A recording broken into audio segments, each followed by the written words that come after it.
Good afternoon, E39 source. Today I will be showing you how to replace your rear upper control arm in an E39 540i. It should be the same in all E39s except for the M5, I believe. It might even be the same for the M5. I'm not exactly sure. So the part we will be replacing is this part right here, and I'll go through all the details needed to do so. Now, while I am doing this, I will also be replacing my strut. So if you see that the strut is a different color, that's because I have already replaced it. To remove our upper control arm, we first need to untighten this bolt up here by holding this nut and unscrewing this bolt on the other side. The second step after that would be to do the same thing down here, except there's no nut, there is simply a bolt.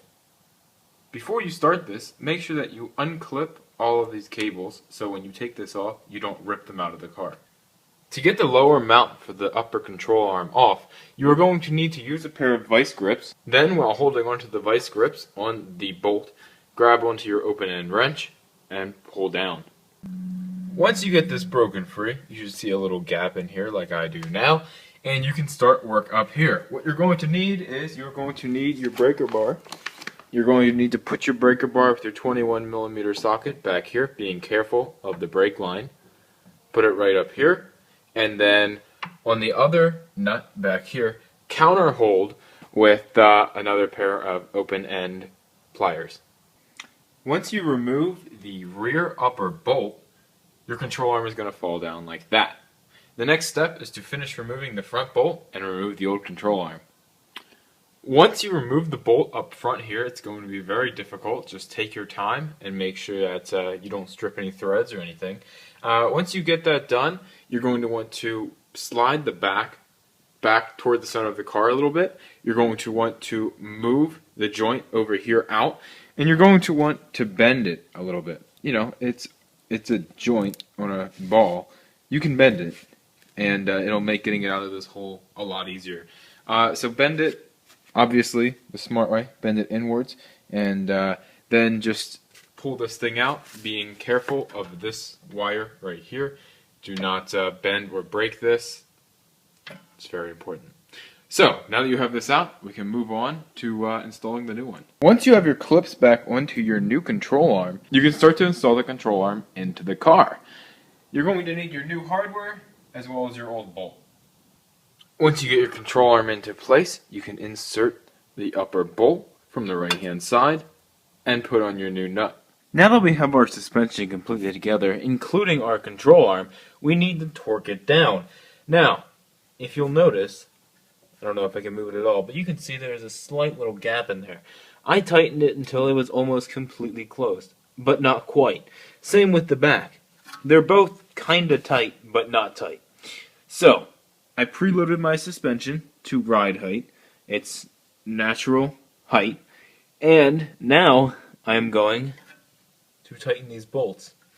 This one, I believe, is 105 pound-feet of torque, and that one in the back is 91. Correct me if I'm wrong, however, I believe that's what they are, so that's what they'll be torqued to.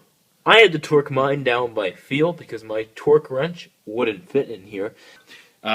So you can do it the way I did it, just make sure they're tight enough that they're not going to come out, and the suspension can still function properly. Just make sure everything is seated properly, make sure the back is done correctly, make sure everything is nice and tight, and now you can let that down. Well, well, well, would you look at that. We are about 4 months in the future now. Well, 4 months after I filmed that other video, to be certain. It is if I can get a good angle here, the 9th of April, getting ready to be the 10th of April at 11:30 in the evening. Here's the wheel, and the wheel well I was just working on in that video you saw 4 months ago. Well, I'm just now posting that video. That video got lost and delayed in Final Cut Pro. Well, I never filmed an outro clip for that video, so that's what this is. Basically, once you get the jack out from under the suspension, you can just go ahead, stick your wheel back on, and lower the car. You are done with your repair. Go for a drive, see how it works. You can also go ahead and get it aligned. That would be a good idea. Now, what I've been working on recently with this car is mostly the paint. It is just a mirror. And in person, when you're not using the flash on the camera, it is a mirror. a black gloss mirror. I will be having a tutorial up in the future on restoring the hood of this car and how I'm doing it. So look forward to that in the coming weeks. That won't be too far off. What I'll do is I'll tape a strip down the center of the hood.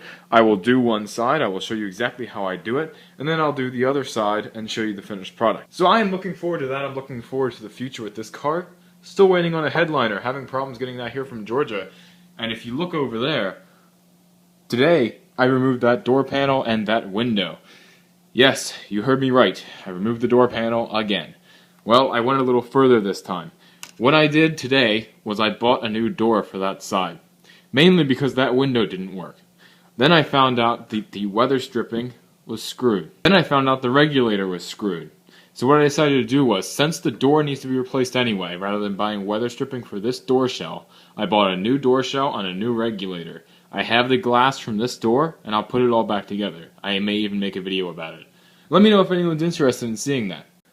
This was just a quickie little update, and not my full update that will be coming in the very near future. Thanks again. See you in the next one.